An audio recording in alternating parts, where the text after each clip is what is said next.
There we go. Hey, everybody. It is the second virtual clinic for the 2025 Pilot Mountain to Hanging Rock. As we were just talking before this got recorded, we have a good number of people signed up already for this race. It maybe could be one of the highest, who knows? We'll see when race day happens. And we're excited to have Caleb back to answer any questions you have about your training as you're getting into those last 4 weeks and dealing with those taper tantrums, because like we all do with that.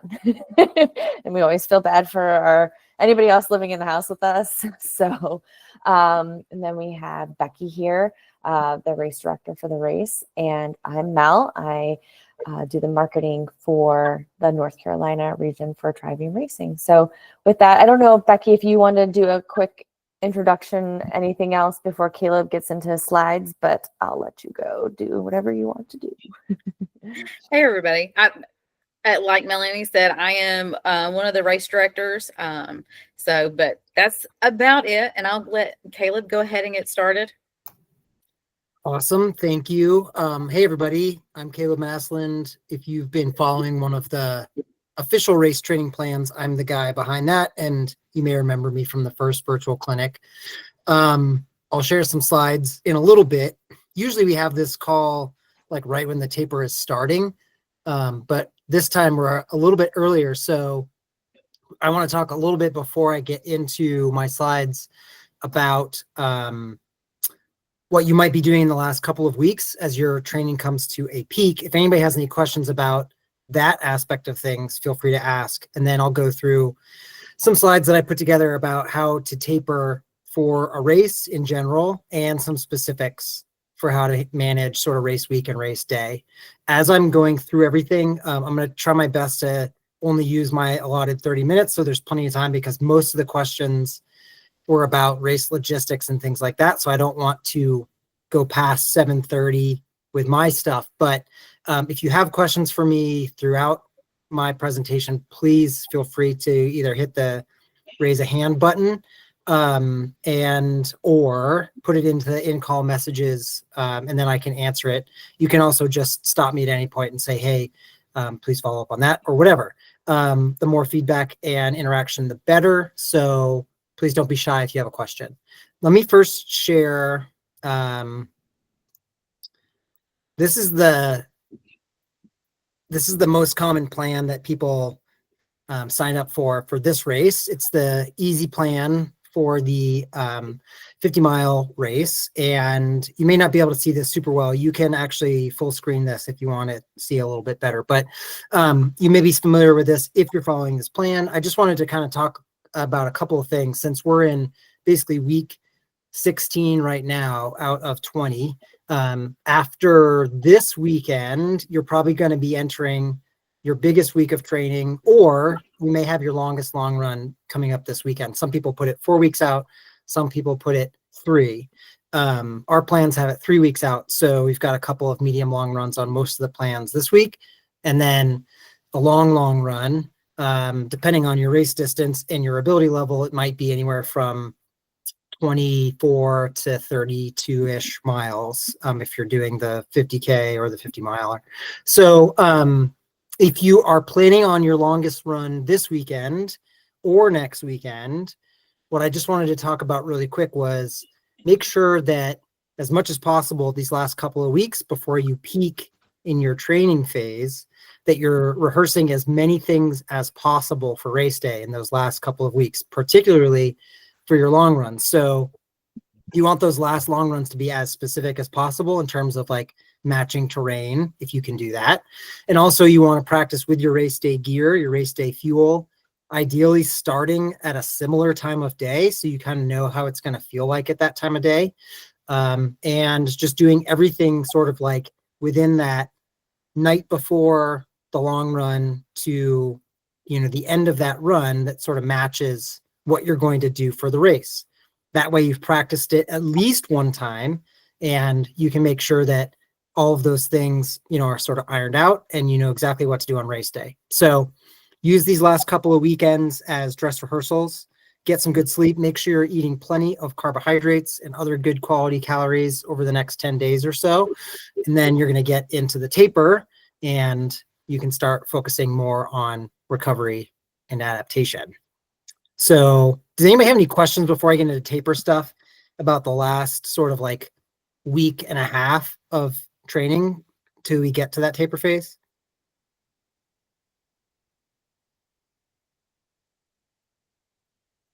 Great. Wait, a hand is raised. Actually, I do have a question. Go for it, Michael. So for the next, you said so for the next 10 days, prioritizing, good carbs, Yep. and going into that recovery. So I'm assuming the recovery, we should prioritize like protein, and things like that. When should we switch back to carbs, going back to like focusing on carbs to leading up to the race? Yeah, I'll get into that. Basically, what I recommend is a 4-day carb load during race week. So this is a Saturday race. This is a Saturday race. So like Tuesday through Friday, Tuesday, Wednesday, Thursday, Friday are going to be your big like carb loading days.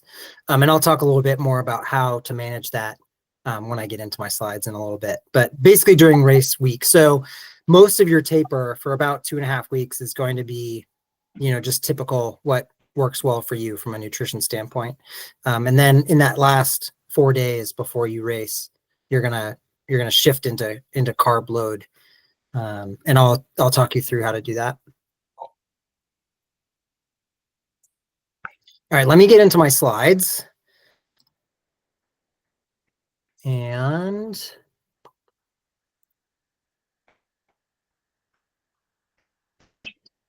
give me 1 second while this goes to full screen. Okay, so the taper is almost here. A lot of people sort of love to get to this point in their training because you feel like you've sort of accomplished all of the hard work and you're ready for some rest and recovery. I'm sure at this point, if you've been training consistently, you're starting to feel really tired most of the time. A lot of that is by design. If you're following one of our training plans, we build in a lot of cumulative training loads so that the last couple of weeks in particular are very specific for race day. So what you're practicing for is the last miles of the race rather than the first miles of the race. So it really sometimes is a nice relief to get to the taper, but there's also a mix of emotions. You might start to feel some random pains and soreness. That's very, very normal as your body's general inflammation levels go down and you notice some little niggly things that were there all along and you just never really thought of because they were surrounded by training inflammation. The important part is just once you get to about 3 weeks out from race day, remember that your fitness is built as much as it can be at that point. So whatever you've done to that point, whether you had a perfect training cycle, which almost never exists, or you had a training cycle with some ups and downs and you missed maybe a couple of long runs and workouts and, you maybe had a little illness or an injury or something like that. It really doesn't matter from that point forward what else you do aside from making sure that you're fully adapted and recovered for race day. So as you get into your taper, a couple of things to just keep in mind. Like I was alluding to on the previous page, you really cannot get any fitter. It takes anywhere from 3 to 4 weeks to adapt to a hard and long stimulus. So training for an ultra marathon, if you put anything inside that 3-week window, that's fitness that won't show up until after race day. So there's really no point in doing anything truly hard in that last few weeks or anything longer than you've done before. So what you want to do is maintain your weekly running routine, but taper back the volume across the board. So if you've been following one of our training plans, you'll notice that we maintain some workouts, with some faster running throughout the taper phase. Usually those are on Tuesdays on our plans. And so you're going to still have some quality faster running on Tuesdays, but everything's just going to be dialed back in terms of the amount of speed you're doing and the overall amount of running. We like to maintain strength or core work throughout a taper because our bodies are really, really much more happy when they have a consistent routine. So maintaining that weekly cadence even through your taper is really important. What you want to do is just maybe cut back 20-25% of your training volume on a weekly basis. And that way you're going to get a little bit more rest, a little more recovery, and your body's going to be fully adapted and ready to go when it's time to race. I'll talk about carb loading in a little bit, but just keep in mind that, you know, you're running an ultra marathon here. So you're going to be out there for hours, even if you're really fast. And any race longer than about 90 minutes is one that you're going to benefit from doing a proper carb load. So do plan to load up on carbs during race week, and I'll talk you through how to do that in a couple of slides. And then lastly, during taper, don't really try to integrate new things, and especially during race week, and double especially on race day. So right now, in these last sort of 10 days before you get into the taper phase, this is the last opportunity you have to try some new stuff. So if you want to try, you know, a different type of shoe that you've never used before, make sure you do that in the next week or so. If you want to try out some new gear, if you want to try a new fuel source, anything, make sure that you know what you're going to do going into the taper so that when it comes to race week, everything's ready to go and you can just rely on stuff that you know works really well for you and your body.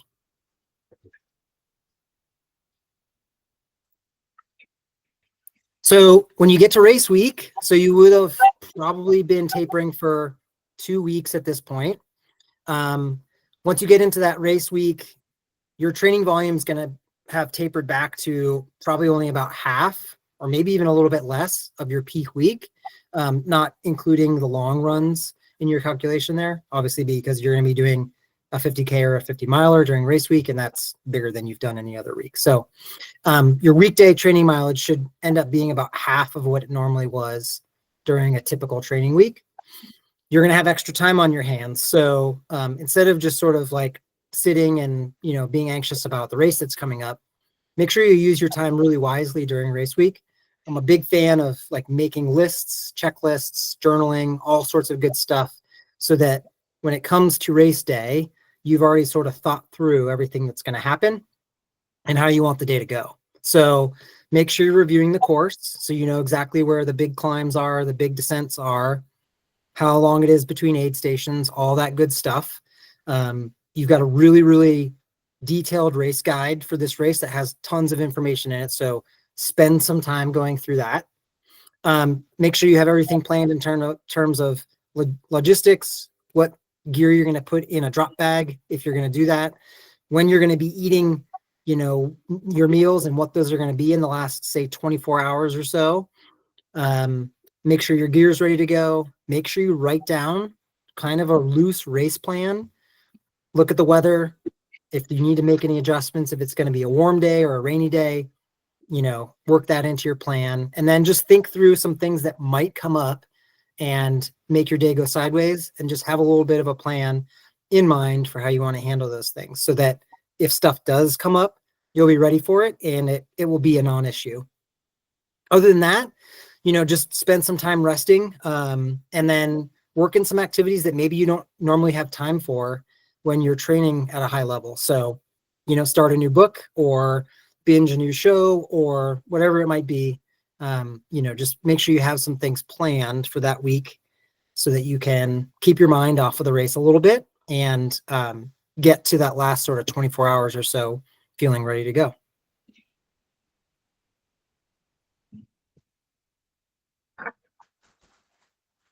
All right, so let's talk about the carb loading process. So like I said, if you're racing for over 90 minutes for sure, and maybe even at something as short as 75 minutes, you can benefit from doing a proper carb load. The important thing with loading up on carbs, particularly for a race where you're doing a relatively big taper like you would for a marathon or an ultra, is to make sure that you're thinking in terms of replacement with carbs, not addition to your normal intake. So you don't want to, I'm just going to pick a random number. Let's say your normal daily diet is 2,500 calories. And usually that's about 50% carbohydrates. So like, you know, let's say 12 to 1,300 calories per day of carbohydrates, right? During your carb load, during race week, you want to get that carb ratio up to about 70, 75, 80% of your total calories, but you're still going to maintain what works best for you, total calories wise, to keep your body, at the weight that works best for you in training, etc. So it doesn't mean you're adding a whole bunch of carbs on top of that 2,500 that you normally eat, or 3,000 or 4,000 or whatever your normal daily intake is. What you're just doing is replacing some of the protein, and in particular, as you get close to race day, fats with carbohydrates. So your total diet might go up to about 2,000 calories of carbohydrates, and the other 500 would be a mixture of lean protein and a little bit of fat. And then that way you're getting the normal calories that you need, but more and more of those are carbohydrates, and they're going to load your liver glycogen, your muscle glycogen, so it's ready to go on race day. If you do a proper carb load, you're going to find that the more complex carbohydrates you eat, and I'm talking things like whole grains, potatoes, sweet potatoes, other stuff that's like natural sources, fruits, vegetables that have high carbohydrate content, those generally come along with a good bit of fiber, which is usually a really good thing. But in the last couple of days, and particularly the day before a race, it might get really difficult to get in enough carbohydrates and feel okay if you're taking in a whole bunch of fiber and other stuff with it. So the last day before a race, I usually encourage people to switch to much less complex carbohydrates. So this is when you can just have some fun and eat stuff that you maybe normally wouldn't, or that you usually have sparingly. And I'm talking stuff like boxes of sugar cereal, Sour Patch Kids, Swedish Fish are my favorite. I always sort of like just kind of go crazy on that stuff. Again, sticking to my normal daily caloric intake, but simple carbohydrates are really, really easy to take in, especially that last day before the race when you're starting to get a little nervous and anxious. So you can switch to those things and you'll feel a whole lot better. So then when you get to the end of your carb load, it's going to be basically right before dinner, pre-race, and then breakfast pre-race is also going to be just whatever you're used to. So think of your carb load as like sort of ending mid-afternoon the day before the race. And then after that, you're just going to shift back into whatever you've been eating for dinner and breakfast that you know works well for you for all of your long runs throughout your training cycle. Any questions, specifics on how to handle this carb load? So the keys are 4 days, 75 to 80% of total calories, carbohydrates. And what you're doing is replacing, not adding extra carbohydrates on top of your normal calories. Holly, you have a question? Yes, can you hear me? Mm-hmm. Okay, so when you're talking about the 75 to 80% of total calories, Yep. I just kind of think about my carb intake by, the number of grams of carbs I have. Yeah. Right. So can you kind of correlate it to that? So yeah. Yes. And so just off the top of my head, I mean, easiest way to think about this is a gram of carbohydrates is about four calories. Okay. So whatever number of grams you have, multiply that by 4. Fats are like 5 to 6 calories per gram, and proteins are around 4 as well. So you can do the math that way. But let's say, in a normal day, you're taking in 1,200 calories, aka 300 grams of carbohydrates. You would probably want to just increase that so that it's getting more towards 500 to 600 grams of carbohydrates, and then take your other stuff down, like the proteins and fats, to match. And again, that's just saying somebody who's eating roughly 2,500 calories or so per day. If your normal caloric intake is a little bit higher, just replace some of those grams of protein and fat with extra grams of carbohydrates, and you can just sort of like swap them out one for one, and you should be in a good spot. Okay, that's helpful. Thank you. Sure. Okay, so last 24 hours before race day, if you're like me, you probably start to get a whole bunch of race anxiety. and get really nervous about what might happen. And so again, this is where I always go back to like spending time making lists and planning and journaling and things like that, that sort of like keep me focused on what I want to execute on race day. But there are some general rules to stick to on that last day before the race. Only consume things that you know and trust. So, this is not the time to grab a rando like thing off the gas station, like conveyor belt or whatever. Reducing your fat and fiber can help you prevent some GI discomfort on race day. So definitely stick to stuff that's a lot more simple inside 24 hours. If you have something that always works well for you before long runs or races in the past for your dinner, it really doesn't matter if that's not like a high carb or the ideal dinner. So you just need to do what works best for you. Some people like to have pasta the night before a big race. Some people like to have fish and vegetables. If it's something that works really well for you and you know that you're going to go to bed that night feeling like you've had something you trust, that's what you should be eating for dinner. If you've been taking any NSAIDs, and I'm talking about things like Advil or Aleve, anything that is a non-steroidal anti-inflammatory, cut that off at least 24 hours before a long race. The reason for this, there's a couple. One, there's a high association between things, Advil in particular, ibuprofen, and GI issues. And you also increase your risk of some complications during the race, particularly rhabdo. And if you've ever seen somebody go through a bout of rhabdo during an ultramarathon, it's a really, really not good scene. So NSAIDs are processed in your kidneys, which is also where your body handles all of the like fluids that's going to go out into your bladder. And so you can have problems with your kidneys during the race if you take NSAIDs. So please, please, please, no Advil in particular within 24 hours. And if you're having something that's sore, I recommend Tylenol. It's an analgesic instead of an NSAID. It'll work at the pain receptors rather than as an anti-inflammatory. You can preload electrolytes that last 24 hours. So if you're taking fluids in throughout the day like you normally are, just add some electrolyte. Either, you can take that in pill format or just little packs or scoops of whatever powder you have on hand. Again, going with stuff you know and trust.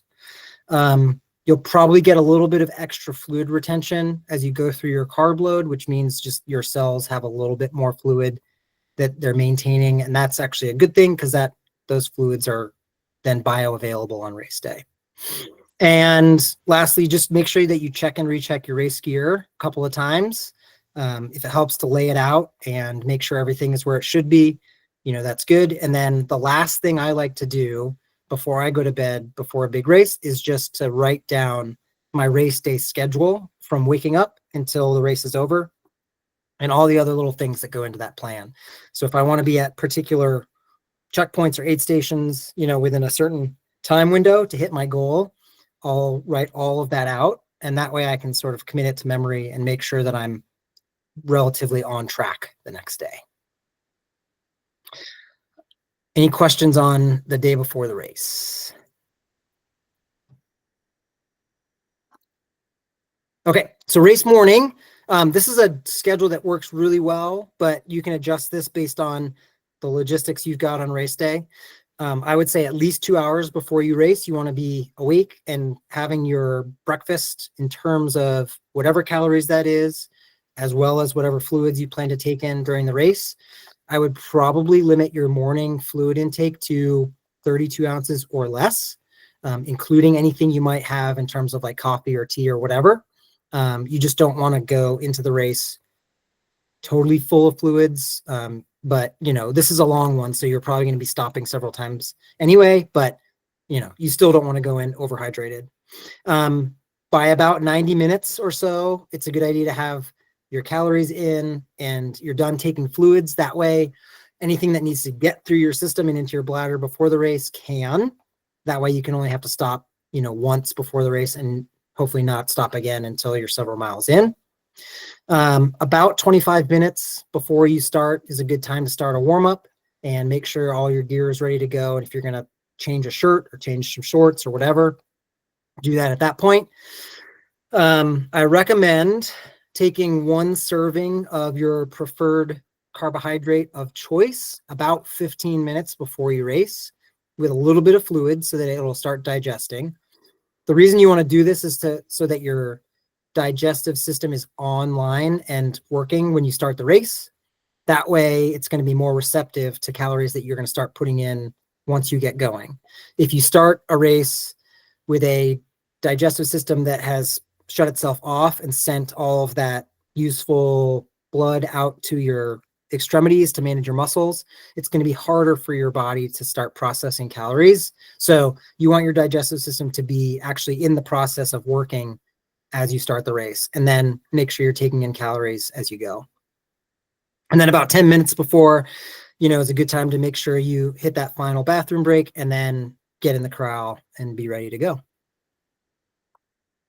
In terms of race execution, I won't go through all of these in detail, but just a couple things I want to hit is make sure that you have a plan and stick to it. So, your plan should follow naturally from how your training has gone, not necessarily your ultimate ideal, if everything goes perfect, but have a plan and stick to it. And maybe think about your day in terms of A, B, and C goals, depending on how things go and what the conditions are, etc. But stick to that plan. And don't run too hard too early because you've tapered really well and you feel good. Chunk the race up into phases. And that can just be, maybe saying I want to get between these various aid stations in this amount of time or whatever. But, especially with an ultra marathon, you don't want to think of the entire 50K or 50 miles as just something to get through all at once. Think about getting through in phases and it'll feel like it's going by a lot faster. Fuel throughout the race based on time rather than distance. So the way our digestive process works is it's kind of time-based. So you also want to fuel in a time-based way. I'd recommend shooting for 25 to 60 grams of carbohydrates per hour. But it's going to have to match up with what's worked well for you in your training. If you've been able to get in a lot of carbohydrates, great, maintain that. If you're somebody that, struggles to get in 100 calories or so per hour, do that. And then just try to take in as much as you can at aid stations when you have some time to stop and your stomach is a little more settled. If you do fuel in the last 30 to 60 minutes of the race, it's not going to get into your bloodstream, but it can give you an energy boost just by getting it into your mouth and into your digestive tract. So if you feel like you're getting a little bit low in the last hour, go ahead and take something and you'll get a little bit of an energy boost from that. Your body will release some glycogen that's stored and you'll get a little energy surge. Remember that steady intake is always easier for your digestive system to manage. So go slow and steady with your fluids and your calories while you're on the run. And then, spend some time eating your solid foods at aid stations if you're planning to stop. You definitely want to take in multiple sources of calories throughout this race. And if you're somebody who doesn't spend a lot of time at aid stations, just stick to simpler stuff that you can still nibble on as you're going along at an easy effort. And then lastly, don't forget that you can't digest calories if you don't have fluid in your gut. So do take in fluids to thirst. Make sure that you're not just drinking an arbitrary amount of water every single hour because there's a bigger risk of overhydration compared to underhydration, but just make sure you are taking in fluid as you are thirsty. Always have it available. And if possible, make sure you've got some electrolytes mixed in with your fluids throughout the race. Okay. Audience participation time. We only got one question ahead of time, but I'm happy to take others.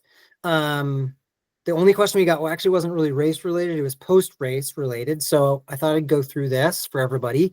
As you're thinking about what to do after you have a really successful day, the question was, what should I be doing the days and first couple weeks following a race to recover properly? How long should I rest before preparing for my next race? if you've been doing races as long as me, you might remember there was like a rule of thumb, maybe 15 years ago or so, that you should take a full rest day for every, I think, 1 or 2 days of race mileage that you did. So they were saying, like, you know, if you did a marathon, you should take 2 weeks off. Or if you did an ultra marathon, you should take like 3 weeks off. That approach doesn't actually tend to improve recovery all that much. You just end up feeling really unfit at the end of it. So what tends to work best is an active recovery approach. So what I recommend for my athletes, and the approach that I tend to take after I run a marathon or an ultra, week 1 after the race is basically a ton of walking, moving as much as possible. All of my full-time athletes have 5 scheduled walks every week, that like, or the week right after a big race, if it's a marathon or an ultra, and usually 1 or 2 short runs that are just like super shakeout effort, as slow as possible, but still running, and preferably on a softer, flatter surface. So week 1 is movement, but it's almost entirely walking and maybe a couple short runs. Week 2, usually we'll get into a running every 2 or 3 days, depending on if you're somebody that runs a lot, or maybe you run 3 or 4 days a week. If you usually run a few days a week, or maybe 4, do 2 or 3 runs that second week, keep them shorter, make sure that you're still working in some walking. But again, the more you're moving at a low impact, the better you're going to feel. And then week 3, so this is like 2 weeks post race and beyond, you can get back to your normal weekly schedule in terms of number of running days, number of cross training days, etc. Just sort of limit your mileage and intensity at that point, and then ramp back in slowly over the next couple of weeks until you're sort of back to full volume. Usually for a well-trained athlete that's done, a couple of race cycles, I would say by about 4 to 5 weeks post big race, you should be back on like a full normal training cycle with workouts and strength training and everything. It's really that first 3 weeks is where you want to like slowly ramp back in, make sure you're doing a lot of movement, but keeping it as low impact as possible. Questions? I don't want to take up more time than I should, so I'll leave it there. I'm going to hang out, and if you do have other questions that are like coach related, please just pop them in the in-call messages and I can answer them there. And then if we have time at the end and people have other coachy-ish questions, I can answer them then as well. If you didn't think of anything on this call, or you're one of the people who are watching this recording afterwards and you have a question, please feel free to email me. It's contact@wickedbonkproof.com. Happy to answer questions, whether or not you purchase a training plan. I really want to make sure everybody has a really good race. So yeah, anything comes up, please feel free to let me know, but I'm going to quit sharing and turn things back over so that you guys can go through all the fun race logistics stuff. All right, I'm going on mute. Over to you, Becca. All right. So I'm really just going to focus on questions first that were asked, because it is quite a bit of logistics that were presented. So give me just a moment. I'm going to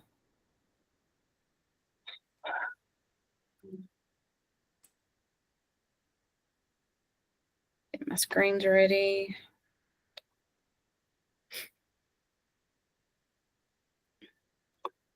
So we've had questions about the shuttle. So we'll start with that. The pre-race shuttle.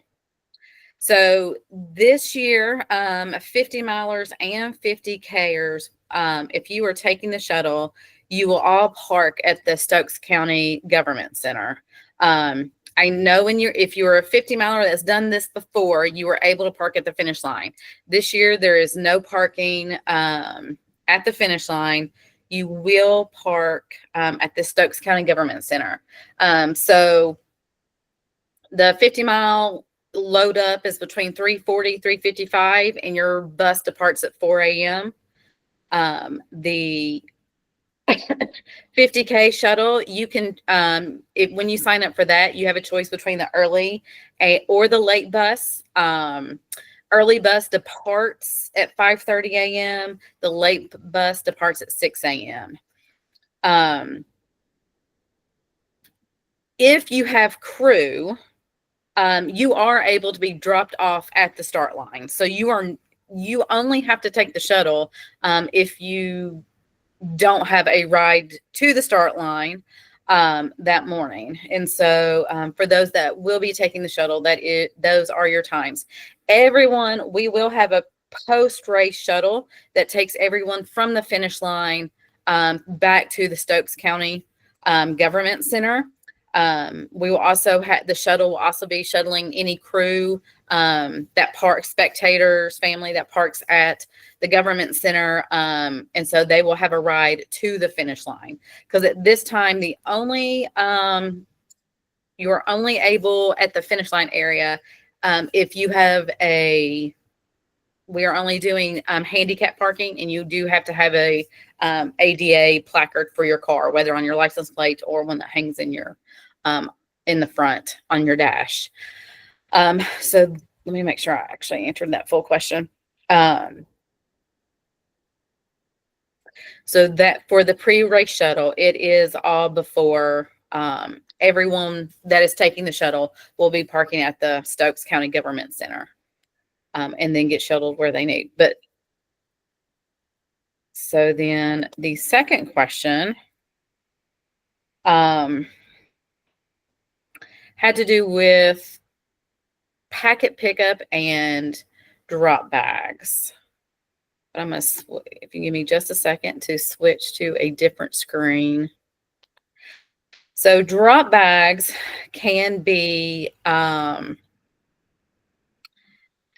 given to us at packet pickup on Friday. So if you come prepared when you pick up your packet, ready to pack your drop bags, you are more than welcome to go ahead and pack them and leave them there, and they will get taken where they need to go. Otherwise, you will bring them to the start lines, and we will get. That's where we will take them and then get them to the either the halfway point. Since we are not allowing parking at the finish line, we are also giving you a finish line drop bag. So you will have 2 drop bags for either the 50K or 50 mile. And so you can also pack a finish bag. That way you'll have some comfortable shoes to change into after the race. If you need to so you can hang out, drink your beer, get the post-race food, and then when you're ready, you can go back to your car, and that way you'll be a little bit more comfortable.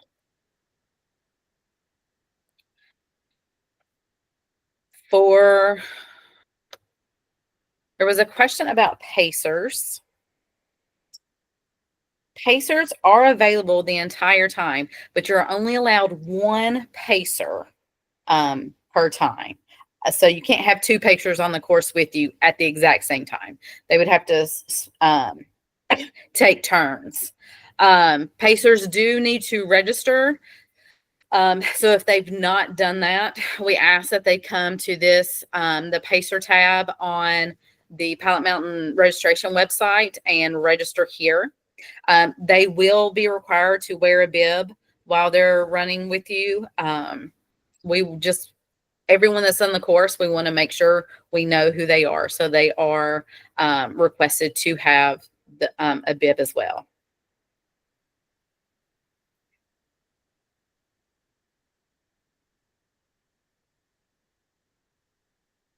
All right. Sorry, I'm going back and forth with questions, so I'll make sure I cover everything.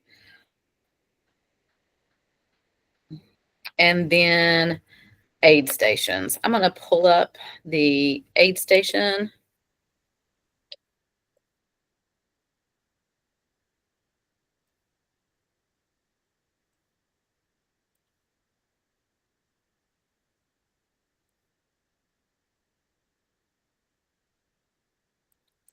And make sure it actually.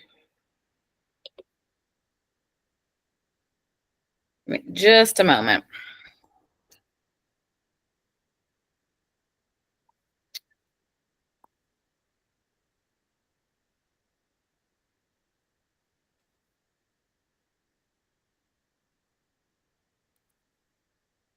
Sorry, I'm making sure that you, okay.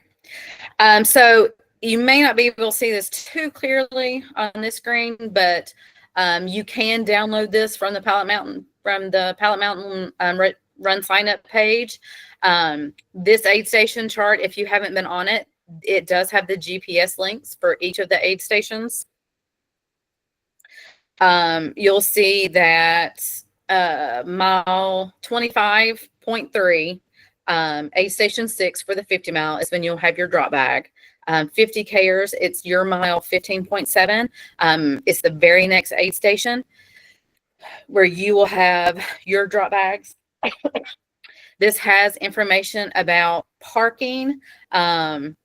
If you have crew that's going to be following you along on the course, this lets you know if there's limited parking. Limited parking pretty much just means that there's not really a big parking lot. And so it could be that that's a small lot. You might end up on the side of the road. And we do ask that if you are on the side of a road that you're never blocking anyone's driveway or mailboxes or anything like that. You can see, because it was asked about crew, about being able to stop and provide you things. So if you have crew that's following you along on the course, they are more than welcome to stop at aid stations and provide you with fuel, extra water, ice, change of shoes, if you're not doing drop bags at any time. It's just that you cannot, you can't receive any support from a moving vehicle. They have to be parked. You have to get it from them while the vehicle is parked. Any cars cannot be pacing you when you're going on the road sections.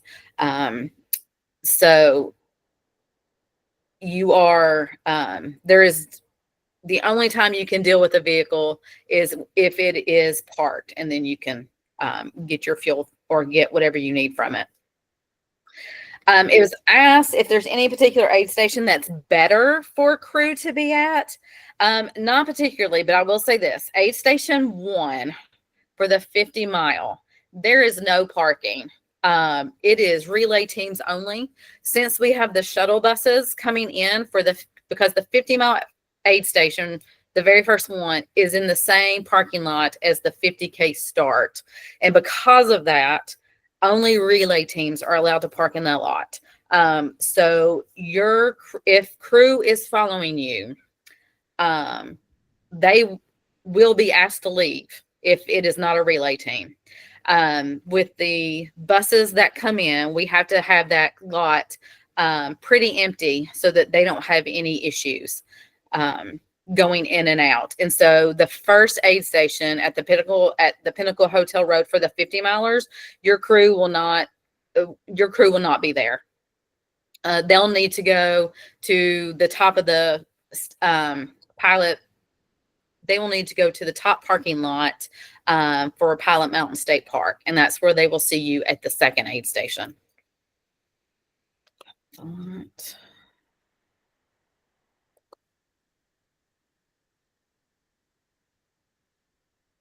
Logan, if you can park at the 50 mile start if you have your own shuttle, if you have your own way back to the 50 mile start. 50K start, there is no parking in that lot. So if you are a 50K runner, you cannot park in that parking lot. It is drop off only. But 50 miler, if you have your own ride back to the 50 mile start, then you can park in that lot. Thank you, Rebecca. You're welcome. Let's see, aid stations. The aid station charts, if you look, that tells you if there's park bathrooms or if there will be a porta-john at those locations. So that you can be just aware of that. And it has been updated with our whatever fuel and liquids will be there. I don't have the tailwind flavors yet. We won't have that until probably the week between September 6th and September 15th is when we'll know which tailwind flavors are at each aid station. I can tell you, we always have the naked flavor, which is not flavored. We always have mandarin. We always have raspberry, and raspberry is caffeinated. And they just came out with a new flavor. I'm pretty sure it's watermelon. So we'll probably have one aid station that will have watermelon. So those will be sporadic throughout the aid station. So one station will probably be, we'll probably do, again, I won't know for certain until between the 6th and the 15th, but you'll probably see aid station 1 has naked, aid station 2 is mandarin, aid station 3 is raspberry, and then we'll rotate them the rest of the way throughout the course. Is usually how it goes. Aids for 50 milers. The one thing, if you're not aware, we have changed one aid station, and that is number 9. In the past, this is the one that's right at the campground at Hanging Rock State Park. If you're not aware, normally that has been a manned aid station. This year, it will not be manned. There will be water. There will be tailwind there, and we will have in a box on the table Huma gels and granola bars. There might also be some candy in there for you that you can take as you need when you go by. But it won't be an actual manned station where we will have more food variety. We are moving added aid station 10 right here. This last year was just a relay check-in. This year we're actually doing a manned aid station, and we'll have heavier food such as hummus wraps at that location this year. So I just wanted to bring that to your attention in case you had not seen that slight change. That is the this year, that is the only one that has changed. All the other aid stations, if you have done this race before or have been looking at this from last year, or if you haven't looked at it since this aid station chart was updated, that is the only change on that.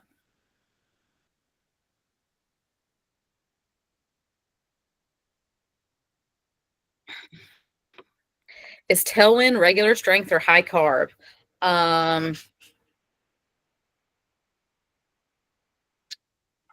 in, Logan? as the offered tailwind products, they have a normal and then a high carb. I just didn't know of which variety you guys would be offering. You know what? No one's asked me that, so I have absolutely no idea. I'll have to look that up. As far as I'm aware, it's just regular strength. But I will try to look that up in just a minute. Okay, no rush. Thank you. Let's see, Michael or Holly. You have your either one. You can go ahead, Holly. Oh, I was going to let you go first. Okay. Quick question on the shuttle at the finish line. Yes. What is it schedule that runs on? Is it that's going back and forth? Yes, give me 1 second. Let's see here. We're starting that shuttle at, let's see, sorry. We're starting that shuttle at,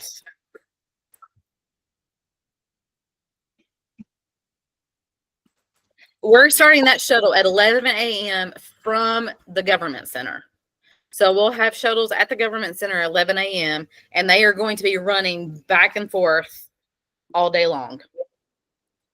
So it's about, they'll get there 11. They will wait for people. They'll wait a little bit for people to show up. They'll go back Green Heron. They will wait depending on if there's any finishers or not at that time. They'll go right back to the government center to pick up another load. I want to say it's every 30 minutes, but it might not really be 30 minutes. It could be less time depending on how many people are waiting to get in. And is there a time where that shuts off? Like 8 Pretty much at 8:30. I mean, it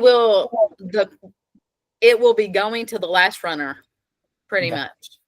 So.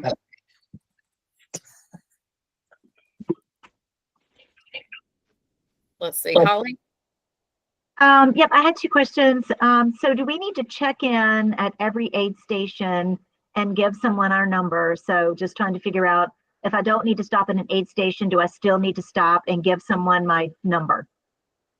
How does that work? So, yes. Let me clarify. Stopping does not mean that you have to stop and like stand. You could literally run by and yell your number at them as long as they acknowledge they got it. Okay. So you don't have to stand there and wait around. You can slow down by the aid station and yell your number out, and they will get it. Okay. Right. And then my second question, we've run around the Brims Grove Road volunteer area. So I'm just trying to visualize where's the actual aid station, because I don't think we're not running down Brims Grove Road. We're crossing Volunteer, zipping through the woods and that little field over there. I know where the parking lot is on Brims Grove Road, but where is the actual aid station? Are we going to have to like kind of get off trail to hit the aid station, or is it on the same side of the road as we're running? As the athlete, you do not have to get off. This is, I am sharing the map. Is that correct? Yeah. Mm-hmm. Okay. All right. I want to make sure that I'd switched it over. So here is, this is Coon Road that you all run on very shortly. You cross over Volunteer. You run down a gravel driveway. And then this is where you take a left and enter in the trail. So this is where you're now heading to Brims Grove. So you head along the trail. Right here is the aid station. So it is on the trail. The aid station is. Oh, got it. If you have crew, the crew has to park over here in this parking lot and then walk into it. Okay, but, so it's right there. You, it is right there. Right. Okay, right there before you take a right, before you go over. Yep. Pretty much the one and only creek that your feet are going to get wet in. So just saying. Yeah. Yes. Yep. Newsflash: feet are going to get wet in that creek. And that, yes, they are. So if it's a nice week with not a lot of rain, which we're going to hope we go into the hurricane season and not have a lot of rain, that should be pretty low. Your feet will still get wet, but it should be pretty low, because someone else asked about shoes. So you are going to cross a creek here. You will cross a creek. This area, from what I've been told, is kind of low. So as long as it's not been raining, it should dry. If it does rain, this area right before you hit aid station 5, which is the Macy's Lane area, it can be a little damp, a little wet, but it's not a creek. Go ahead. Last week between Volunteer Road, the section that we're just talking about, all the way to Macy's Lane, it was like a mud bath. So it's really squishy, muddy back there. So just, but a really fun section. So. Yeah, it is one of the low parts. So yeah, it can get a little wet. And then you all most likely will cross some creeks through here before you come out to aid station 6. Well, I say that you will probably cross some here. If it's not been raining, they should be pretty low again. If it does rain, this area is again a little bit low, so they can be a little bit higher sometimes. Right, thank you. Someone asked, you're welcome. Somebody asked about shoes. It really is a personal preference of how you want to do your shoes. Just because your road versus trail sections of this race, it is, you have road at the beginning. If you're doing the 50, well, either one, a 50 or a 50K, you are on the trail, but then to get from, once you leave Pilot Mountain, you are on a road section for several miles. Then you do hit the Sorrowtown trails, and then you're mostly on trail, but there is still a little bit of road. Then you also hit road after, when you come out on 66, which is, I'm sorry about this. My mouse is not liking navigating Strava right now. You're going to hit the road. It's a 3-mile section from when you get on from when you get off the trail on 66 until you get into Torrey's Den, which is right about here. So you do have another 3-mile section after your drop bags of road. For the 50 milers, you hit your drop bags, and then you run Thor Road, which is a long gravel road. And then you run a small section of road, but then you're mostly on trail until you hit 66. 50Kers, your drop bag is after the long gravel road. But you will still have this 3 miles until you get to Torrey's Den as well. So going back and forth, road shoe and trail shoe is a real personal preference. I will say that if it's a week and we're having rainy weather, you're going to want trail shoes. And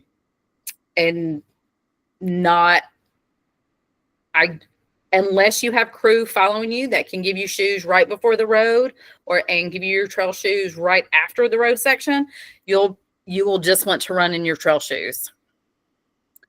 Because then it was asked another section in Hanging Rock, you may also have to go through creek crossings. And that's when you're down on the Indian Trail, the last 6 miles. There will be some water that you may go through. Again, I can't say how deep that water is, because unless it rains, we won't know until it rains.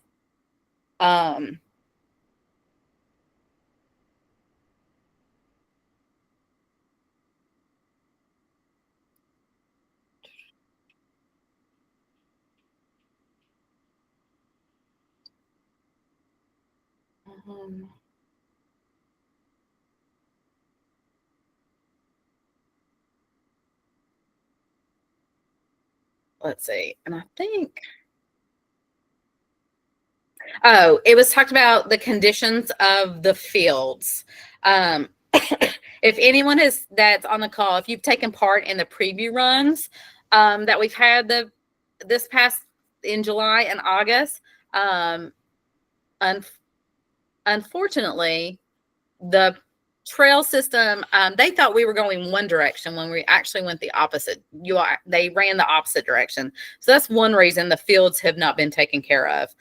But they will be doing their mowing of the fields and the paths before race week. So they will be much shorter than what they are right now. So if you did run through them in July or last Sunday, the paths will be much shorter. So, and then the section off of Highway 66. So Highway 60, that section, and it is closed for normal day-to-day trail traffic. It will be open. It will be open for race day. So.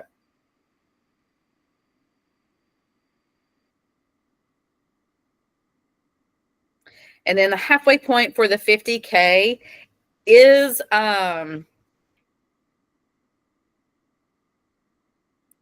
It's when you cut on Rock. It is on Rock House Road. That is the 50 mile. That is the 50K halfway point. It is where the drop bags are. That's pretty much, or shortly right after that is the halfway point.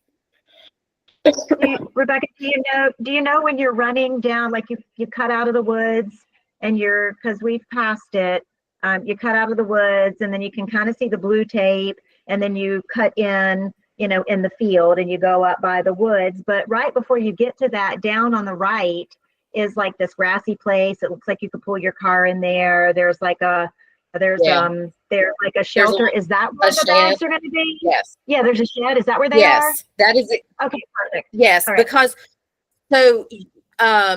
the map, if you ran Sunday, the map did not take you. You all ran all the way up the road at that point.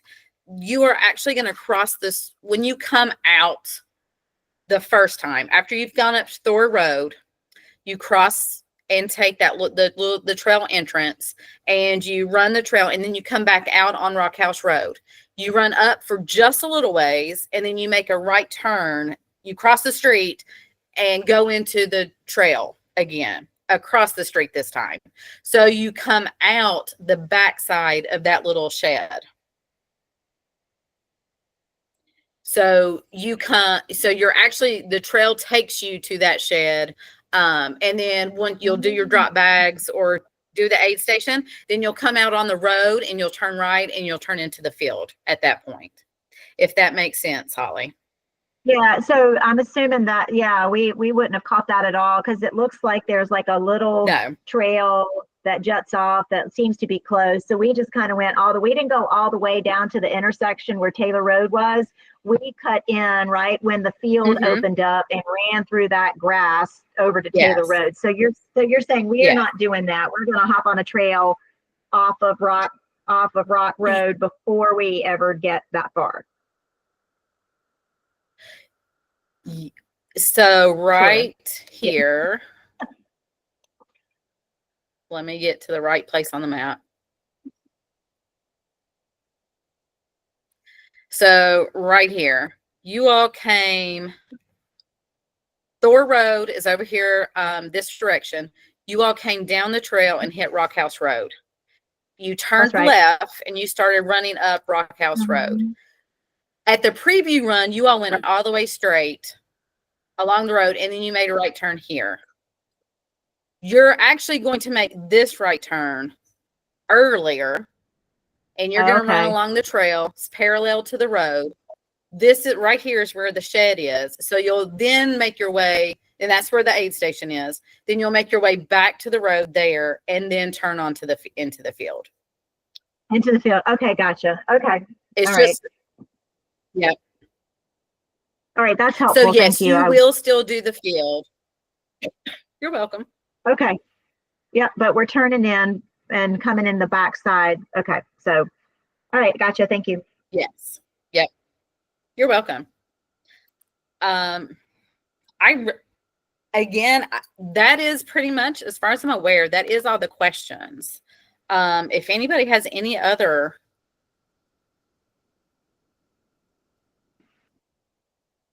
I have one more. Can I ask one more? Sure. Yes. Okay. Are we, when we come out of Pilot Mountain, we turn, we go to the first aid station, we take a right, we do the little jiggy jog through the woods, come out on Bradley, we get back on Coon. Are we actually running all the way down Coon Road until we cross Volunteer, or does it jump back in the woods for a hot minute? It does jump back into the woods for a little bit. Okay. If I can get it on the map.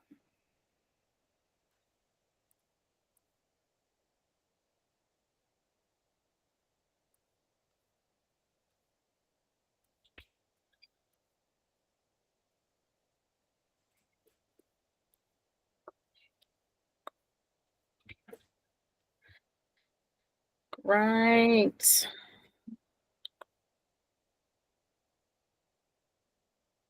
It is, the map's really not showing a good location of it either.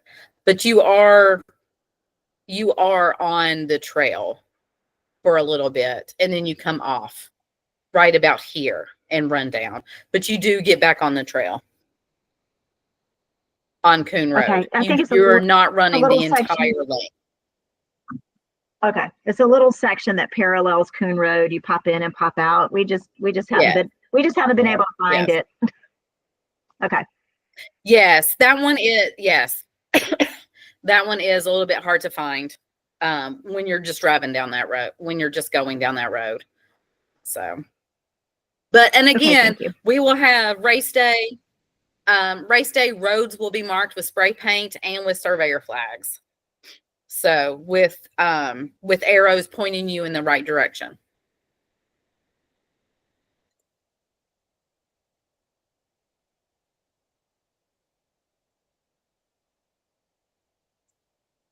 If there's any more questions for Caleb or for myself, you're welcome to ask them.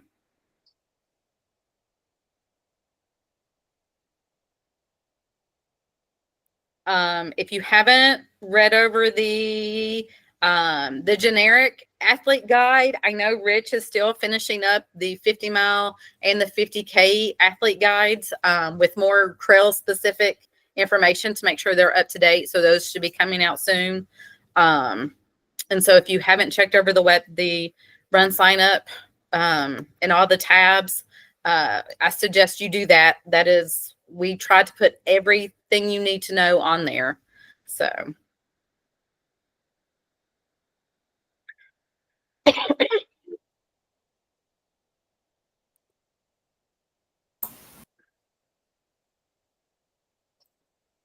Logan, go ahead if you have a question.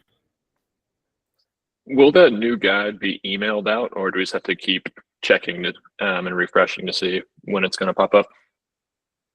Once it's updated, we will email it. Perfect. Yeah, we will have an email that says that, hey, these are up to date and ready.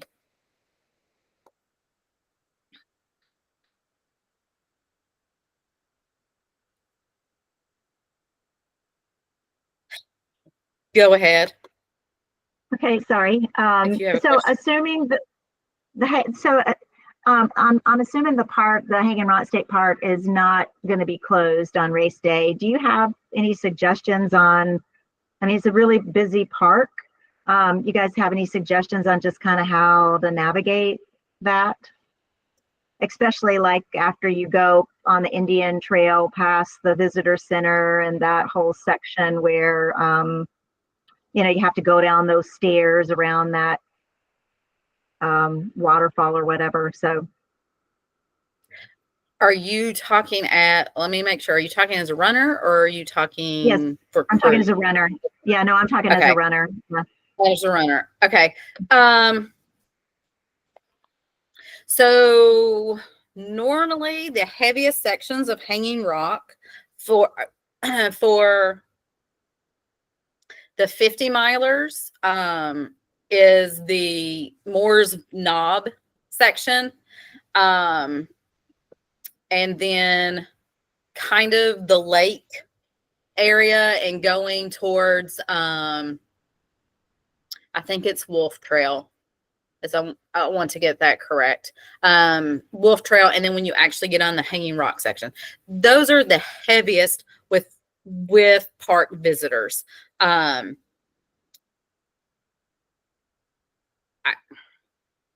For the 50K, you don't do the Moore's Knob. You will see heavier traffic because you will hit you will hit Wolf Trail earlier, differently.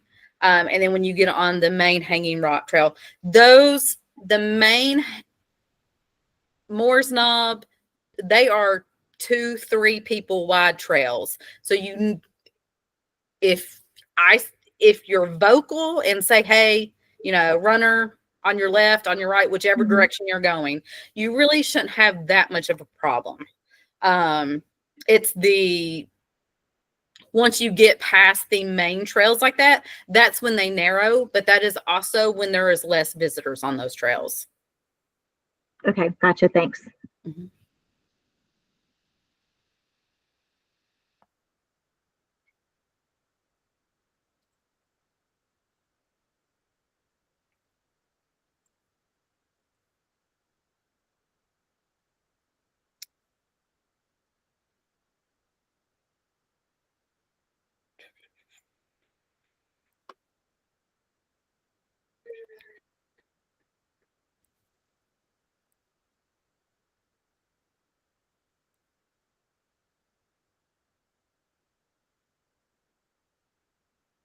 I do have a quick question.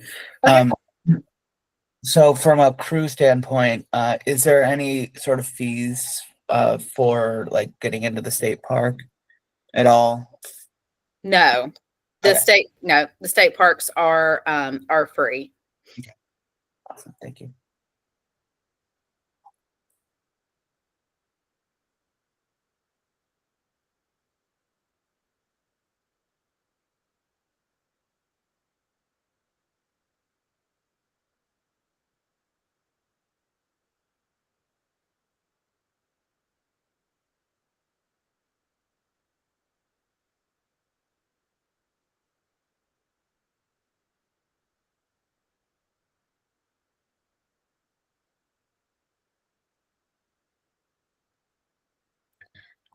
Let's see. Logan, okay. Just because I am not aware and I haven't compared them. And again, I haven't had the question about Tailwind. I think the high But strength is like, go ahead. no, you go ahead. You tell me and I'll see what I'm. I think the regular is like 55 to 60 and the high strength is more like 90 grams of carbs. So just trying to prepare accordingly. Okay, so what I see here, this one flavor is 25 grams of carbs. And I'm trying to find another flavor to see if it compares. Based on their website, we are not getting high carb based on their product. It would be regular.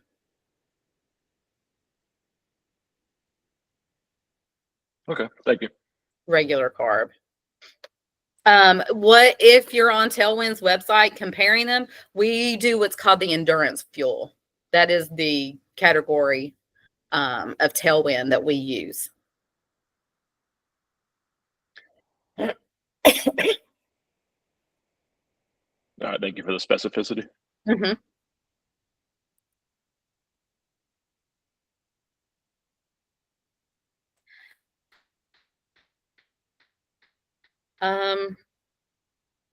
Really, unless you all have questions,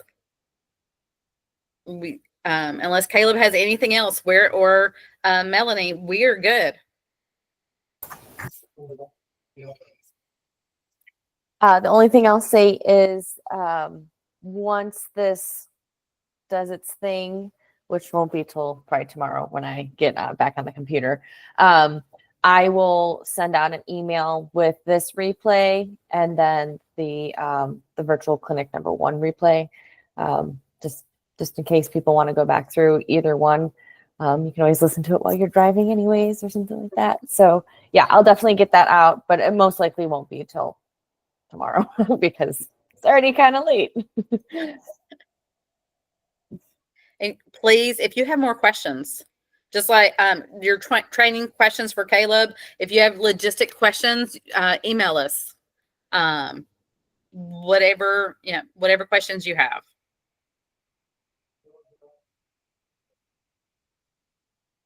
Thank you everybody for joining this, and definitely thank you, Caleb, for all of your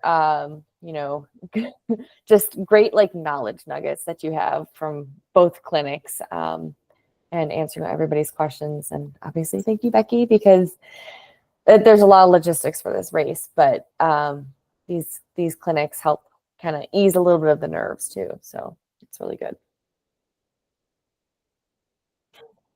I don't know if you saw that, Caleb, but Holly says the training plan was amazing for the 50K. So it's awesome. Good to know. Yeah, Holly, I'm going to help Holly with a plan for another race down the road. So Awesome. Yep. Awesome. All right, everybody, I'm going to stop recording. Thank you again. Thanks, everyone. See you soon.